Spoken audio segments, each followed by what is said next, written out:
அப்பா பிதாவே, உம்முடைய நீதி நியாயங்களை எங்களுக்கு போதித்து உமக்கு கீழ்ப்படுகிற மனதை எங்களுக்கு தாரும்.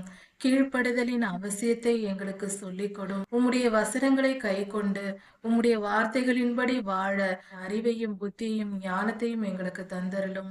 சர்வலோகாதிபதியே, நீர் உம்முடைய கிருபையினால் எங்களை வழிநடத்தி காத்துக்கொள்ளும்.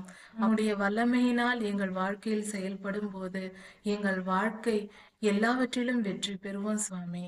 அப்பா பிதாவே, உம்முடைய நற்குணங்களை எங்களுக்கு தந்து நாங்கள் பிறருக்கு நன்மை செய்கிறவர்களாக வாழும்படியாகவும் எங்களுக்கு கற்றுத்தாரும். உம்முடைய ஆளுகை எங்கள் வாழ்க்கையில் வரட்டும். ஆண்டவராகிய இயேசு கிறிஸ்துவின் நாமத்தினால் வேண்டிக் கொள்கிறோம் எங்கள் ஜீவனுள்ள நல்ல பிதாவே. ஆமென். ஆண்டவராகிய இயேசு கிறிஸ்துவே, சீக்கிரம் வாரும். ஆமென்.